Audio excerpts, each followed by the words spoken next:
อนนี้กำลังสิออกเดินทางไปถาดหลวง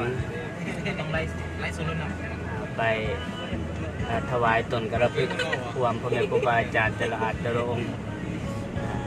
เอาครับมื้อนี้ก็สิได้เห็นการแห่ต้นกระพึกก็ได้ขึ้นคืนดีเนาะประมาณ 5-6 โมงเขาจะได้แห่ต้นกระพึกรวมพ่อแม่ครูบาอาจารย์รวมออกต้นญาติโยมทุกคนอยู่ในนครหลวงเวียงจันทร์ตอนนี้ก็วัดสมสงัดบรรปลายก็กำลังออกเดินทางมุ่งหน้าสู่พระธาตุหลวง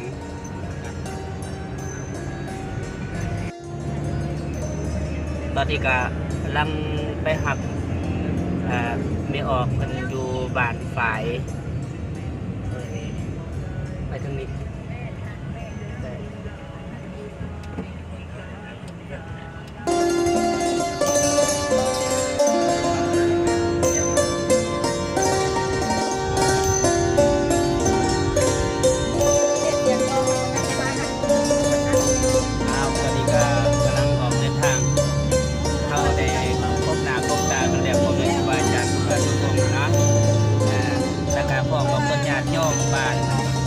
บ้านฝ่ายสมาชิกบ้านวงนี้อยู่ในรถนี่สมาชิกร้านจะมากับเป็นตู่น้ำหนาบ้านทางในการเดินทางในครั้งนี้แล้วก็ทางญาติโยมก็คือแม่คุณมาได้นำพาสมาชิก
ตอนนี้กำลัง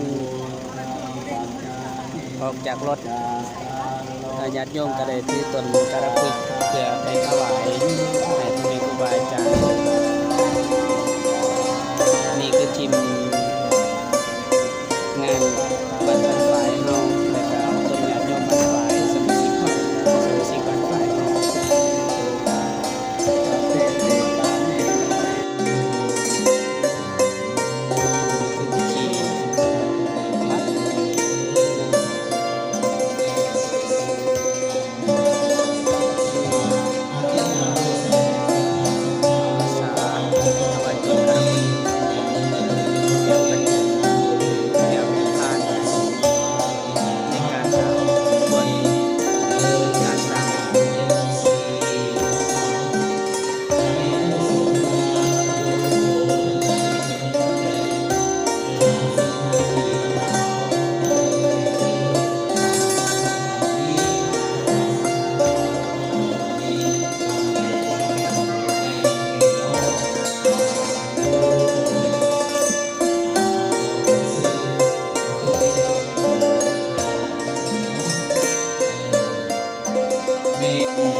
อันนี้มีเจ้าภาพศรัทธานะครับคณะคณะสงฆ์ศรัทธาคณะสงฆ์และสงฆ์ศรัทธาเมื่อเป็นงานเข้ามา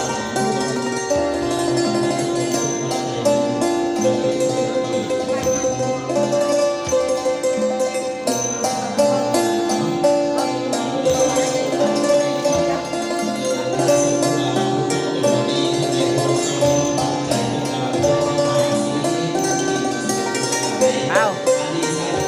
ไปแม่ไปถ่ายรูปไป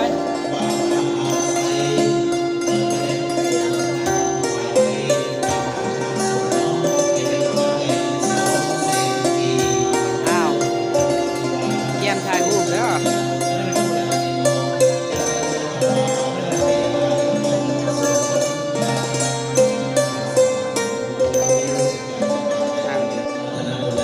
นี่คือ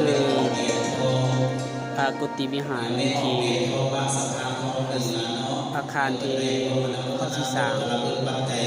นาะอาคารที่เขาที่สร้าง น้องจากบ้านคณะสังหญิงสาวพันจีบสนองก๊อฟ ตอนนี้ก็เขาสิได้ไปแห่ต้นกระพึกประธานหลวงแม่แท้ยุคก็มาเรียนพุ่น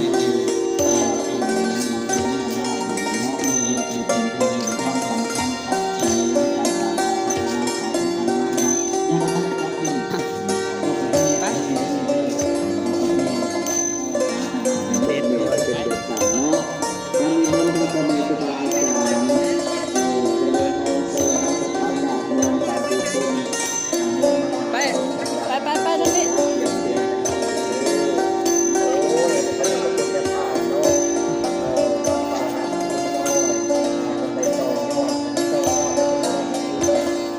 มันอยากมาก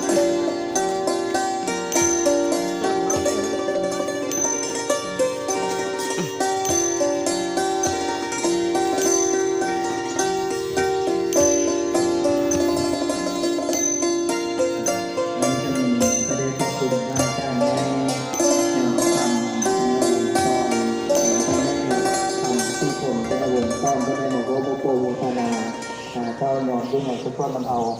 เป็นจำนวนปัจจัยอยู่200,000อนุโมทนาบุญประเดชพระคุณทางการในยอดคำคนเดียวก็ชนะบริหารการประชุมการศึกษาและการพุทธศาสนาของทุกคนมา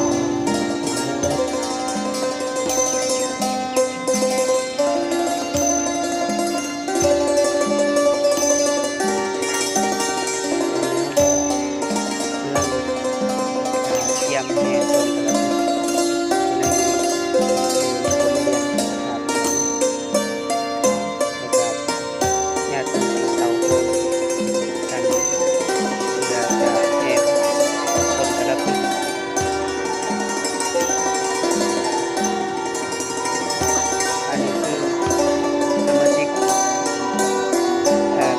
แล้วก็บ้านโพนไซมาต่อโฮมกันยังมีอีกหลายๆญาติโยมกับครูบาอาจารย์ที่ได้มาต่อโฮมกัน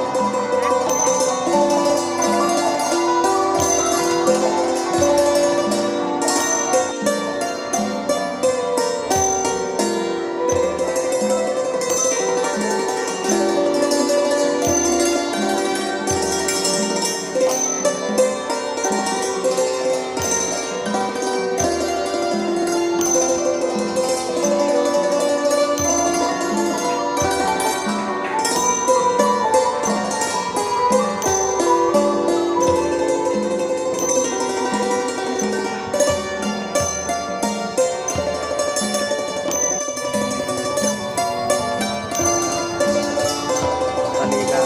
กำลังเตาคุ้มกันอยู่วัดถาดวังเหนือธรรมดาเอาเป็นญาติโยมแล้วก็พ่อแม่ครูบาอาจารย์ทุกท่านทุกองค์แล้วก็น้ำหนามาทางอาจารย์ดำรงยักษ์อาจารย์คนหลายๆองค์และพ่อแม่ครูบาอาจารย์พระเทรานุเทระทุกท่านทุกองค์และก็ญาติโยม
วัดถัดว่าเหนือวัดถัดว่าเหนือที่กาวัดถัดว่าเหนือได้ตกอาบดาสนิกชนตัวนครหลวงได้มาต่อพบกันที่วัดถัดว่าไทยเมื่อกี้นี้ก็ได้ทายทำวัดถัดว่าเหนือถัดว่าไทยแล้วก็เห็นพ่อแม่ครูบาอาจารย์แล้วก็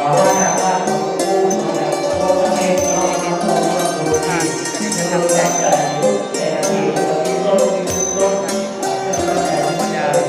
ญาติโยมทั้งหลาย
ายฮะ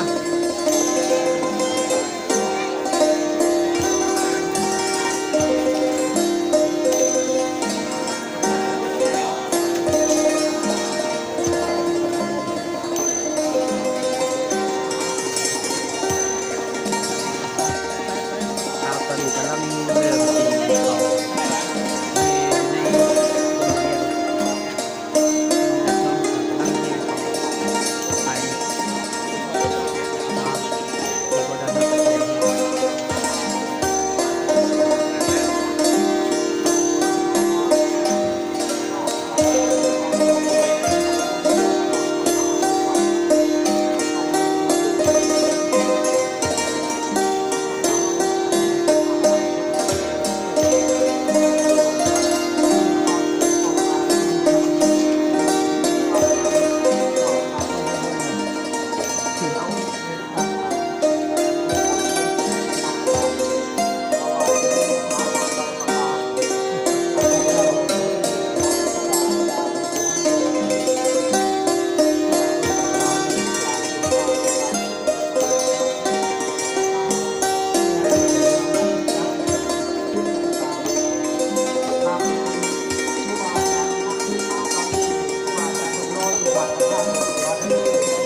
ถ่ายรูปวะ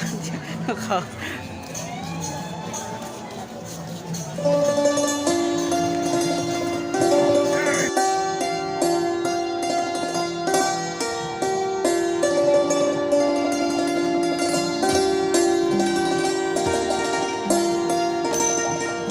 เอาตอนนี้กำลังเริ่มเทต้นกระพึก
จังหวะก่อนจะเป็นงามแท้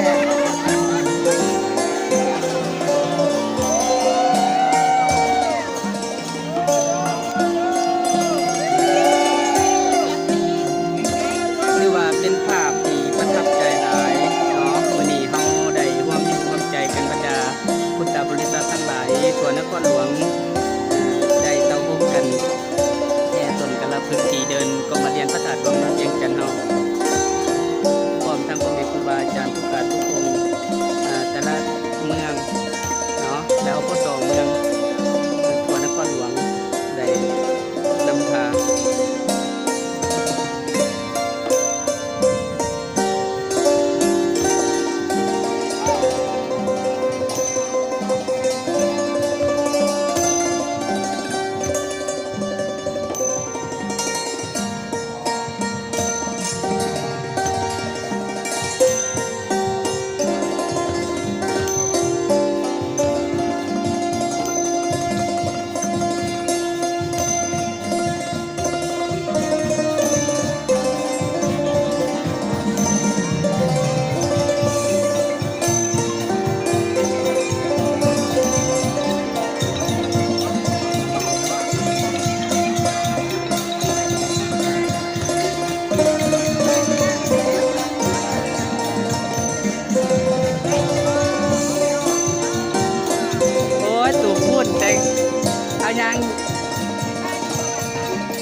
จังว่าบู๊กัน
เบิกกล่องเลยเด้อ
วายต้นกระพึกแล้วก็จะได้ไหวพระไหวพระม้วนแต่ในอย่างสุดท้ายเนาะ ไม่ออกให้เขานั่งตั้งเขานั่งตั้งเขานั่งตั้งเขานั่งตั้งประจำปีถือต้นไม้สุกรทำให้ทำดีถวายเราถือต้นไม้สุกรทำให้ทำดีถวายไปตั้งที่ได้ตั้งข้างนอกการเปิดการถวายแล้วมันยิ่งเอาเก่าถวายถ้าทำมันอย่านั่งแล้วถวายตั้งเลยนะเราเอาไปตั้งที่ตั้งก็เป็นตั้งตั้งเย็นๆไม่ออกครับแต่ว่าครูบาอาจารย์ที่นั่งข้างหน้าได้ที่ตัวเราเด้อให้คนนั่งข้างหน้ามาเอาถือไปสักก้อนถือไปสักก้อนต้องนั่งให้ตามแล้วเสื้อนั่งขอนั่งตามเสื้อขอนั่งตามเสื้อขอนั่งตามข้างหน้าข้างนอกไม่ตามได้อันนี้ที่ขอเป็นอะไรนะผมนั่งนั่งยัดสิเอาไปนั่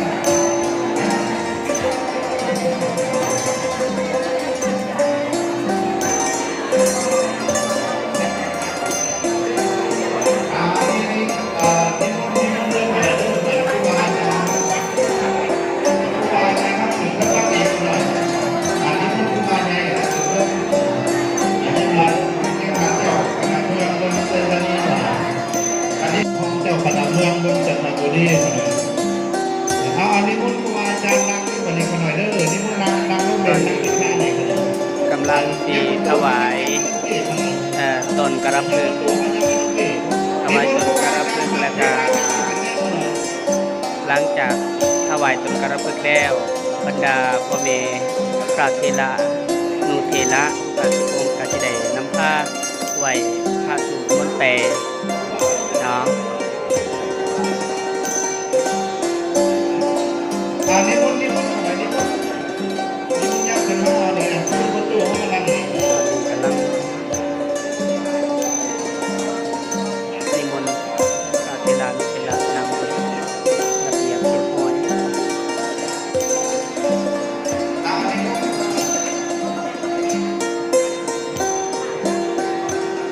แล้วก็ลังกาเตรียมอกเตรียมใจเพื่อถวายต้นกระพึกแล้วก็ไหว้พระสวด